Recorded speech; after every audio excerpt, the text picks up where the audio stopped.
سلمان بخاری کی کتاب دورنگا سے ان کی کہانی۔ ٹرانسی اینڈ بوئزے۔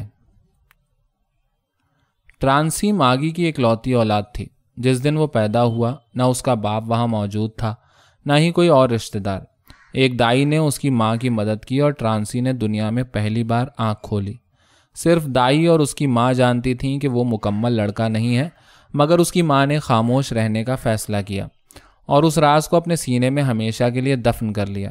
ٹرانسی کے باپ کو چوری اور منشیات کے کاروبار میں ملوث ہونے کے جرم میں 7 سال قید ہو گئی تھی۔ وہ جب قید کاٹ کر واپس وطن آیا تو اپنی اکلوتی اولاد ٹرانسی کو پہلی بار دیکھ کر بے حد خوش ہوا۔ وہ بھی اسے ہمیشہ لڑکا ہی سمجھتا رہا۔ ٹرانسی کو کچھ عرصے بعد اسکول میں داخل کروا دیا گیا، جہاں وہ دل لگا کر پڑھنے لگا اور جلد ہی وہ اسکول کے لائق ترین بچوں کی فہرست میں شامل ہو گیا۔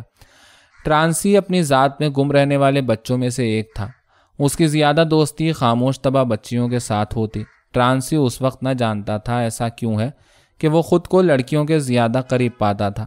لڑکیاں بھی اس کے انداز دیکھ کر اسے دوستی کرنے میں ہچکچاہٹ نہ رکھتی تھیں۔ پہلی بار اسے اپنے مختلف ہونے کا احساس تب ہوا جب وہ سوئمنگ پول میں باقی بچیوں کے ساتھ تیر رہا تھا۔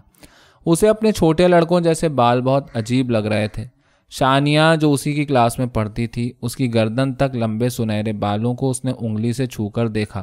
اس کا دل بھی چاہا کہ کاش اس کے بال بھی لمبے ہوتے۔ اس نے گھر آ کر اپنی ماں سے کہا کہ وہ اب کبھی بال نہیں کٹوائے گا۔ اس کی ماں نے اسے بہت کہا کہ تم لڑکی نہیں لڑکے ہو، تمہارے بال صرف چھوٹے ہی اچھے لگیں گے۔ اس نے اسکول میں موجود 3 اور لڑکوں کا حوالہ دیا کہ ان کے بال تو لمبے ہیں، کیا وہ لڑکے نہیں؟ اس کی ماں خاموش ہو گئی۔ وہ جانتی تھی آج نہیں تو کل ٹرانسی جان جائے گا کہ نہ وہ لڑکا ہے نہ لڑکی، مگر وہ اپنی ضد سے مجبور ٹرانسی کو لڑکے کے روپ میں ہی دیکھنا چاہتی تھی۔ ٹرانسی نے ضد کر کے لمبے بال رکھ لیے اور اسی طرح 9ویں کلاس تک پہنچ گیا۔ اسکول میں اسٹیج ڈراموں میں اسے ہمیشہ لڑکی کے رول کے لیے چنا جاتا اور وہ اس دوران لڑکیوں کے کپڑے پہن کر بہت خوش ہوتا۔ لپسٹک اور میک اپ کر کے وہ ہمیشہ بے حد مسرور ہو جاتا۔